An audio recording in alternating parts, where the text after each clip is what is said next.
Hello, Sam. Welcome to our Silicon Talk Show. Hey, Wouter. Happy to be here. Great, thanks. Started off as a freelancer with Silicon, based in the USA, and now you're basically the commercial project manager, mostly for petrochemical jobs, and hopefully sometimes in the shipyards in the future. So, Sam, tell me about yourself and your background. Yeah, I grew up in Los Angeles, had a pretty normal upbringing. I went to university for biology and then was offered the opportunity to travel around the world, which I hadn't done much of at the time, and earn a living doing that. And so I pivoted from biology to petrochemical and alloys and the world of welding. Okay, excellent. So when did you start working with Silicon? I started in the spring of 2014. Mm-hmm. And do you remember the first project that you had? I do very well. It was for a large client we have up in Canada, mm-hmm. and it was first. I was the only new person on site, and so I kind of learned by trial of fire, which I think can be very good. It was a very quick, steep learning curve back in those times. We had even smaller crews than we do now, and I was kind of forced to learn very quickly, but it ended up working out very well. I think that's oftentimes the best way to learn. So, very molding experience, and it was a good one. I guess it was a little bit of a cultural shock from your biology. Yeah, it was. All the noises and the people, different types of people, and then of course all the details with the welding and the anchors. I was not very familiar with the difference between a 10 millimeter leg on a Speed V versus something else similar. So yeah, interesting, good. So how were you recruited by Silicon? Do you remember that? Yeah, I do. One of my childhood friends is good friends with Jerome, your son, and they went to school together in LA. And I met Jerome through him. And over the course of a few years of hanging out with Jerome and speaking with him, he reached out to me and offered me a position to trial to see how I worked out. And it worked out, so yeah. Okay, great. So which positions have you experienced from your start of your recruited period? I started out as an operator, so that would be strictly the one moving the material to the work site, welding myself, setting up cables and so forth. Didn't work too much on the machine, on the parameters and the settings, because that takes some more training. After that, for a couple of years, I was given the opportunity to supervise on some United States jobs, and did that for several years. And that is a more detail-oriented work. It's a lot more technical than the actual operating responsibilities. Instead of welding, you're really running the machine, making sure that all the right anchors are being welded in the right area, so you're not mixing up different alloys, welding something, let's say stainless to a carbon steel base. And very important for us to help the client when we're on job sites, because they need assistance oftentimes. They have a lot going on themselves, and if we're there and we're very knowledgeable, we know that, hey, this person told me that this is a stainless steel, but I know from experience that this type of unit doesn't have stainless steel in this area. Let's go double check that. It's good, very valuable. Right. Do you have a favorite FCC that you would like to work in on a regular basis, or are they all the same to you? Well, I like. I'm a taller person, so anytime it's a very large unit, I'm happy. We've done some projects. I did one in South Africa, which was the smallest one I've ever been in, and that was one I will not really want to go back into. But there are often ones where, especially in the U.S., especially in Texas, very large cyclones, even large regenerator bodies. And I like the regen side as opposed to the coking side, personally. And do you have one job site that's very memorable to you, that you really enjoyed? Yeah. Singapore, we did a job in Singapore, and the refinery took place on a little island. So each morning you had to take a ferry from the main Singapore is an island, so from the main Singapore island to this small island. and then you arrive there, and the funny thing is someone must have brought some cats there at some point years ago, so the whole island has cats all over it. So at nighttime when you're driving a car, you see all these little eyes glowing in the bushes and whatnot, and that was a very memorable experience for me. It's very hot, very humid, but nice people, very nice people. Yeah, we have always cautiousness when we hire people for these job sites, because these places can be very claustrophobic, and people could have like a little bit of an anxiety about these situations. Did you have any fears of heights or claustrophobia before you came? I kind of gathered that there was going to be some claustrophobia when the training started before the project, and I've never been super afraid of heights unless it's on the edge of a building or where you have nowhere to really hold on to. But this was the first project where I was having to scale pretty high ladders, especially on the inside of, let's say, like a riser or different areas like that. So that was a surprise, but I think you get used to it. You just try to focus on keeping 3-point contact and looking straight ahead at the ladder and not looking down ever. And then the claustrophobia, I think you just have to get used to it, really. You just have to get used to it and move slowly and not get frustrated if part of your harness gets caught on something. You just take a breath, look behind you, twist around, unhook it instead of, trying to force past it. And just having the acceptance of, okay, I'm going to be inside this area for a little while. Let's just calm down and get this done. Yeah. So have you seen any other positive evolution since you came on board in what Silicon has done, the way we have improved our job site activities? Absolutely. When I first started, we were, I would say, more in the role of providing anchors and supervision. And I'll speak mostly about U.S. jobs in this context, but we were there to basically provide anchors and then make sure that the machines were working. That was kind of it. We'd run cables as well and help set up areas, but our work kind of stopped there. And so that evolved into now we are very intertwined with their specifications. We have discussions with their engineering teams before the projects start to get custom anchors, custom solutions. We're oftentimes talking about different alloy combinations. So by the time a QCT gets to a project, they will have had at least one meeting, if not two meetings with me, where we're going over that specific unit. We're looking at drawings. We're looking at different alloys. Okay, this area is a 1 inch, it transitions to a 3 inch.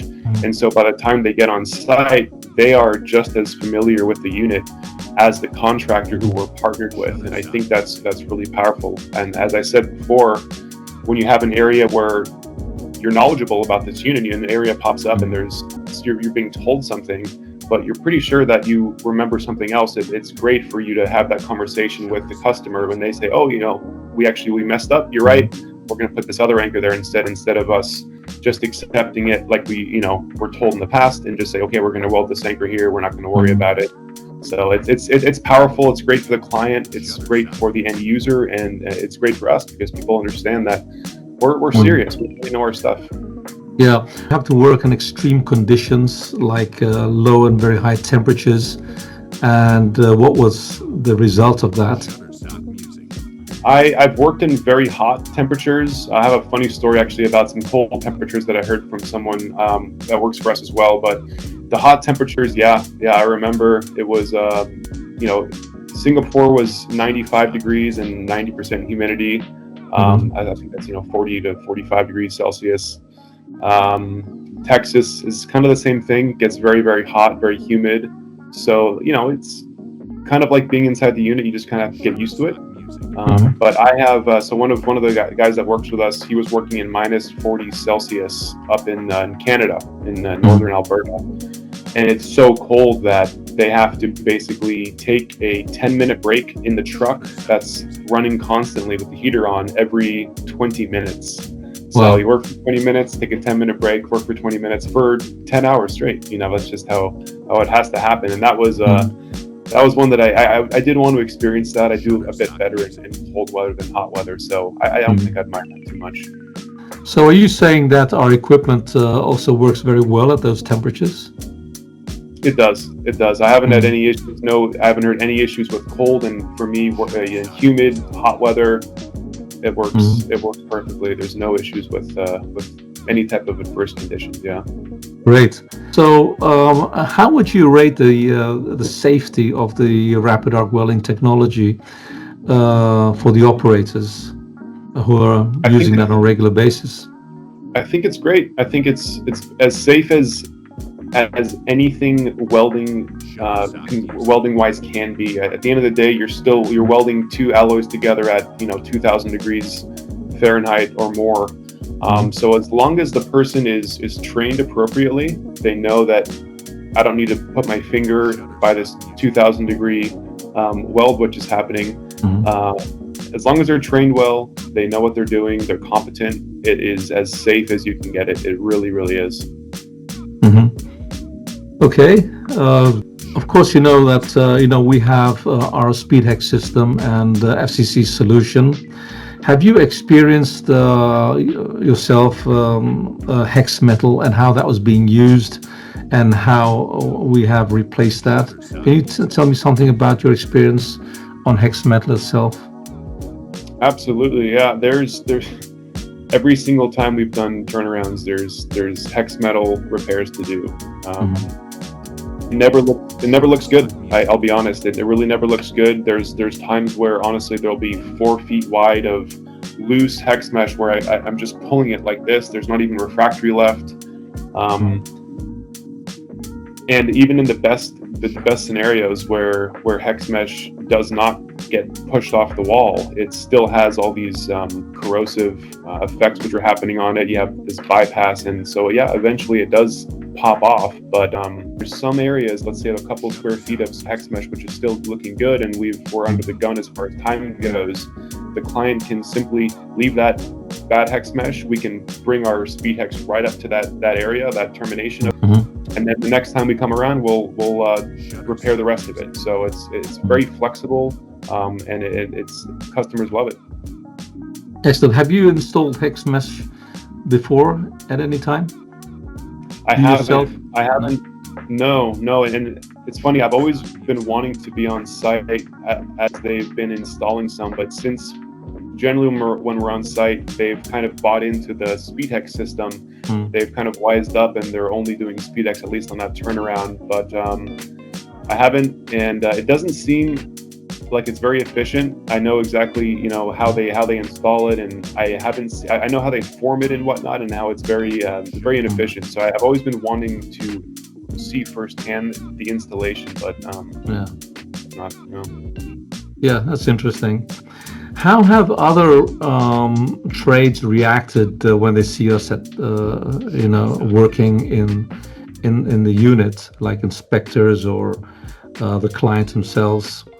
How do they react to our performance? Well, if they've never worked with us before, they're always suspicious. They're always interested at being won over, maybe you could say. So it's funny, I've dealt with this I'll talk about the inspectors part first. So the inspectors have dealt with this so many times, and what you have happen is you have this new technology, whether we're welding SpeedHex or whether we're welding speed pieces, they're both coming from the silicon welding machine. And I remember doing a project at a very large refinery in Canada, and the inspectors there had never worked with us before. A few thousand SpeedHex in a riser elbow, and this was the first anchors we welded in that project. And the inspector hammer tested all 3,000 SpeedHex because he was so unsure and didn't have any confidence because it was brand new to him. And then I think the second area, maybe we welded 3,000 and he only hammer tested 2,500. But by the end, he was hammer testing every whatever the minimum was for their specification because he trusted us so well. So that's how it goes every time. The inspectors, they are very suspicious, and then they just become believers. There's none that we haven't won over. And then as far as the end users, the customers, the coordinators will be the guys that will be checking on the progress of the job. And I've had projects where we'll have an area open up to us for, let's say, 300 or 500 V anchors to weld, and we always get ahead. We always have the leads ran. We have the machine settings input correctly. We have guns set up. We have the anchors staged. Everything's ready. So when they say, "Hey, okay, it's ready to go weld," we'll weld it, and we'll have 2 guns going in this case, and we'll finish it in an hour or 2. 500 anchors done.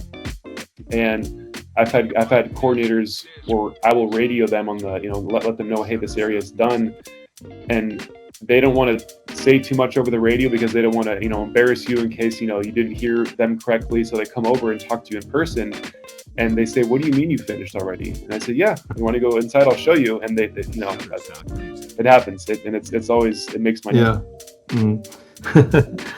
Have you ever been on a job site where our competitors are also welding at the same time? And how was the vibe between the two?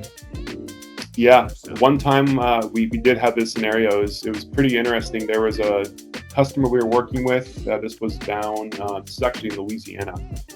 And the project was growing rapidly. They were finding a lot of scope that simply the contractor was not able to finish all by themselves. They had many other projects going on, and this was an issue happening not only with our partner contractor, but with the mechanical contractor, Welding. There was just a lot of scope. It was a very old refinery, and so they had to bring on our competitors, and so we were on the same of the FCC, and so they were welding in one area, we were welding in another area. Of course, we were faster, but I get the idea that they wanted to be welding with our equipment because their equipment was just a much lower grade, so they were constantly having to, and you'll appreciate this, constantly coming out of the hole and readjusting the machine, readjusting the plunge, readjusting the amps going out. So very irritating, if you want to get into a tight area and just weld there for a couple hours, but you have to come back out every 20 minutes. It's frustrating. So I think they wanted to be on the silicon team, but that job they were not. Okay. Yeah. Well, Sam, thank you very much for sharing your experiences on this talk show. It's been really nice having you.